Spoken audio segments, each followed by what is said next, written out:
Welcome to the Rim Break Rodeo. We hope this video helps. Start by diagnosing the delay and measuring approximate latency between devices. Measure latency. Typical SBC can be 100 to 200 milliseconds. Check the codec the phone or computer is using and look for aptX low latency support. aptX low latency is about 40 milliseconds and reduces delays significantly. Test the physical setup and interference sources by keeping the speaker within 3-5 meters of the source device. Move away from routers, microwaves, and crowded 2-4 GHz environments during tests. Apply quick fixes that often eliminate delay without advanced gear.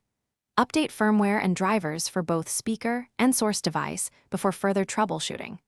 Unpair and repair the devices to clear Bluetooth negotiation issues and force codec renegotiation. Disable audio enhancements and equalizer processing on the source to lower buffering requirements. If you need zero latency immediately, use a 3-5 mm cable or a wired connection to bypass Bluetooth entirely. These actions resolve most common latency causes within minutes. Move to advanced solutions if quick fixes do not help reduce delay. Use an external aptX low latency transmitter when your source device lacks native aptX LL support.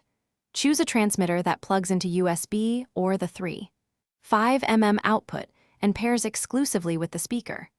Adjust audio buffer and sample rate settings in the app or operating system to reduce software latency. Reduce RF interference by relocating routers at least 1 meter from the speaker and turning off nearby 2-4 GHz devices while testing.